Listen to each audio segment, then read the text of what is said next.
Olá a todos e bem-vindos de volta para mais um vídeo de hoje. Então precisamos falar sobre a ação horrível que é a PayPal, mas uma boa empresa que é a PayPal. As ações dão 30% no acumulado do ano. No começo do ano era cerca de $90 e estava barato. Agora estamos em 60%. Somos uma empresa melhor e muito mais barata, valendo cerca de 56 bilhões de dólares.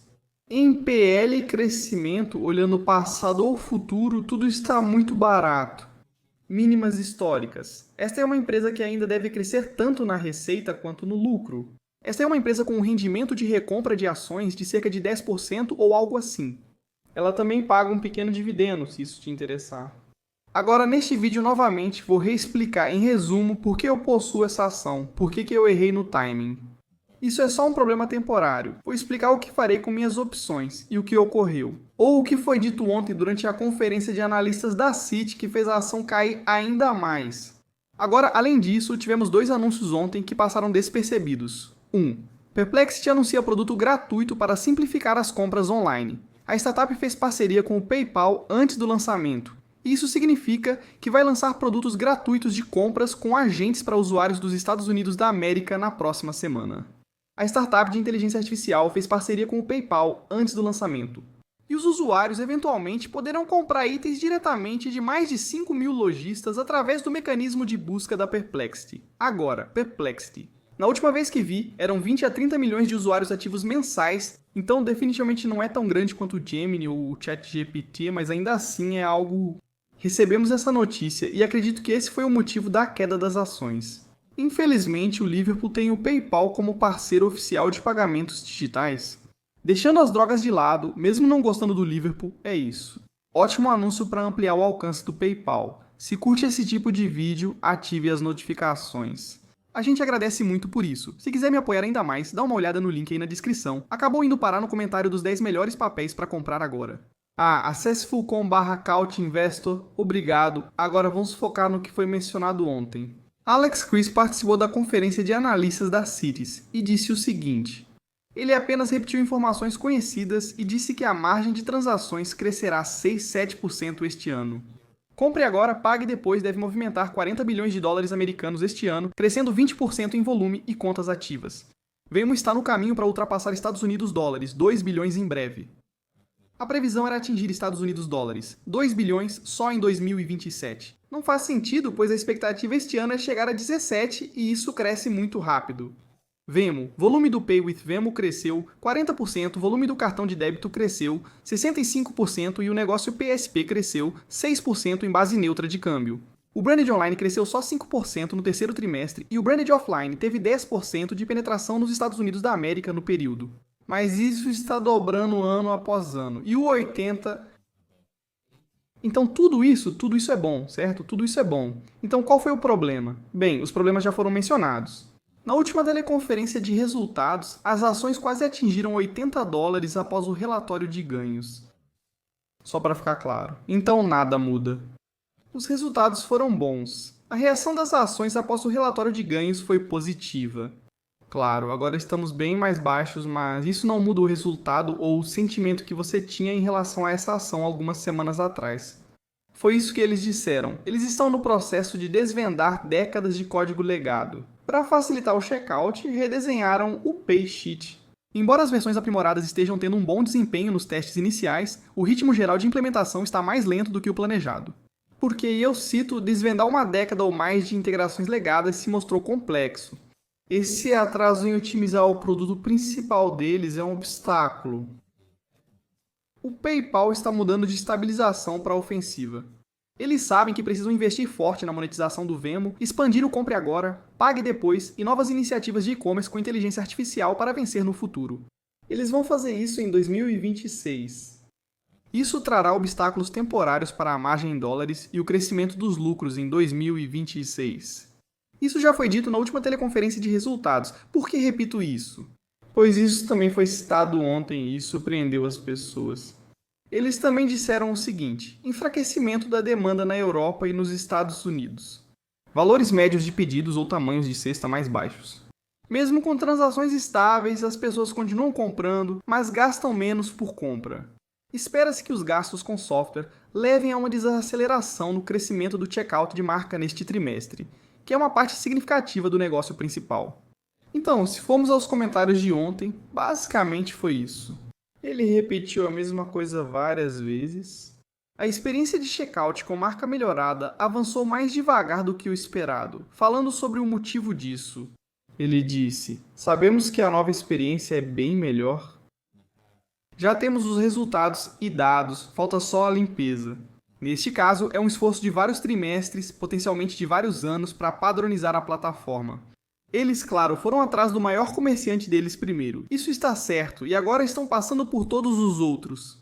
Além disso, afirmaram ter notado clara fraqueza nos gastos discricionários nos Estados Unidos da América e Europa. O que eles viram no terceiro trimestre e em setembro seguiu no quarto trimestre, tornando o crescimento do checkout de marcas mais lento que no terceiro trimestre. E então ele voltou a falar sobre o Venmo Pay com Venmo Compre Agora, Pague Depois, agente de e-commerce, PayPal World e tudo isso. O tamanho empolgante do negócio, o tamanho do negócio onde eles vão investir pesado para aproveitar o momento. Isso voltará a dificultar o aumento do lucro por margem de transação em 2026. Agora, se voltarmos ao dia do analista no início deste ano, essa foi basicamente a orientação deles para 2027 ou até 2027 neste caso. E a ambição de longo prazo? Acelerando o crescimento, destacamos lucro por ação, não princípios contábeis, geralmente aceitos com aumento de 2 dígitos baixos ou mais, e margem de transações crescendo em dígitos únicos altos até 2027. A meta de longo prazo é crescer mais de 10% na margem de transações em dólares e mais de 20% no lucro por ação, não princípios contábeis, geralmente aceitos. Como que eles planejam fazer isso? Aumentar o volume mais rápido que o e-commerce e elevar a margem de transação em dólares para dígitos altos até 2027, visando mais de 10% no longo prazo. Aproveitar a alavancagem, basear-se em custos e investir em inovação e crescimento lucrativo. Buscar crescimento de lucro por ação, não princípios contábeis, geralmente aceitos em 2 dígitos até 27, visando superar 20% no longo prazo. Aumentar o fluxo de caixa livre conforme o lucro líquido, usando a alocação disciplinada de capital para crescer mais rápido e obter maiores retornos. Vocês já me conhecem sobre fluxo de caixa livre. Acelerem as recompras.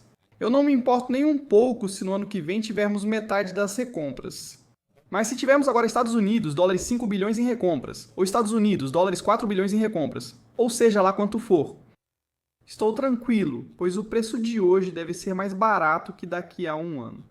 Então, olhando para o crescimento do total de pagamentos processados de checkout de marca, como eles planejam acelerar isso, passando de 6% em 2024 para 8 a 10% até 2027.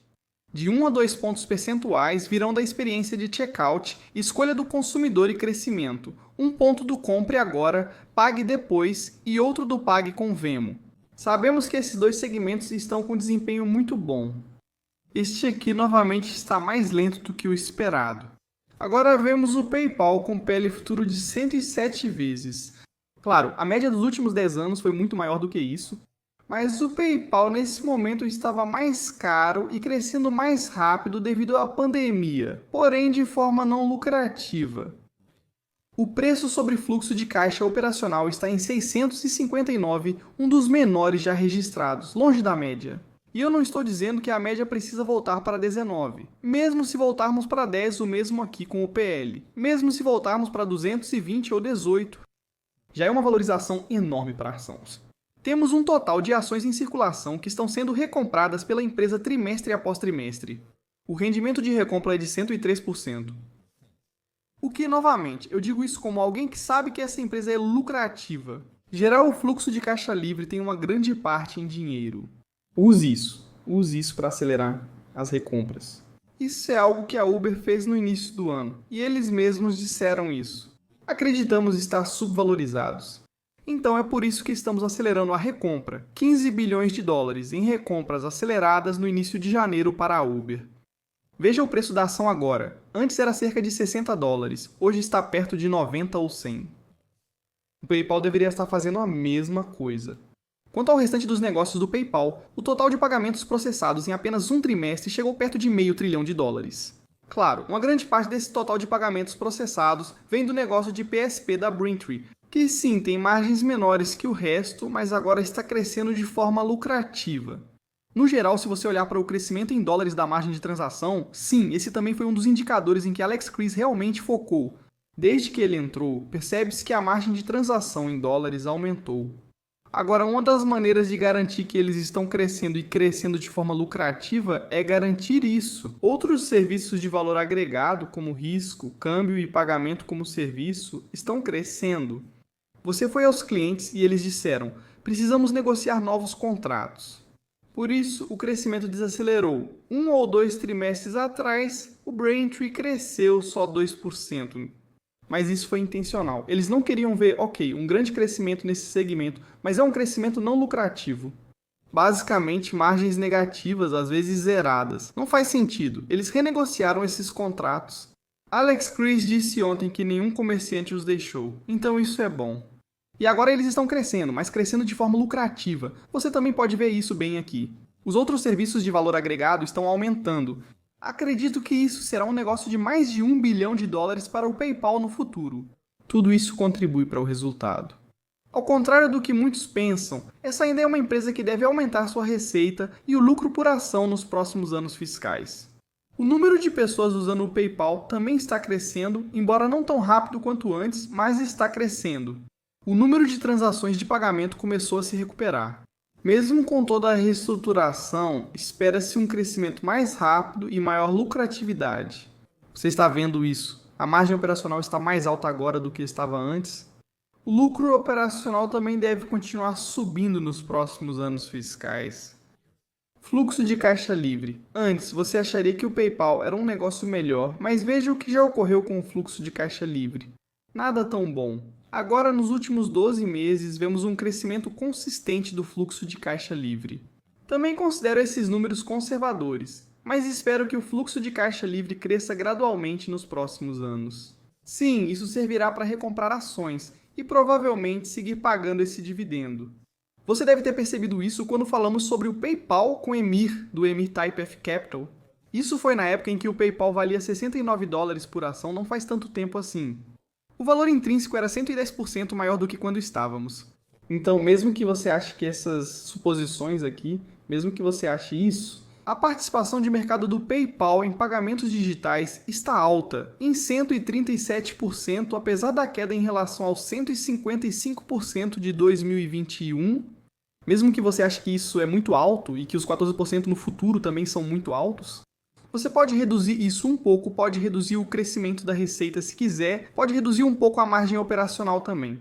Não importa, essas premissas são muito conservadoras. E ainda assim, o que estamos vendo é que o PayPal deveria valer o dobro do que vale hoje, se não mais. Novamente, essas não são premissas agressivas, de forma alguma.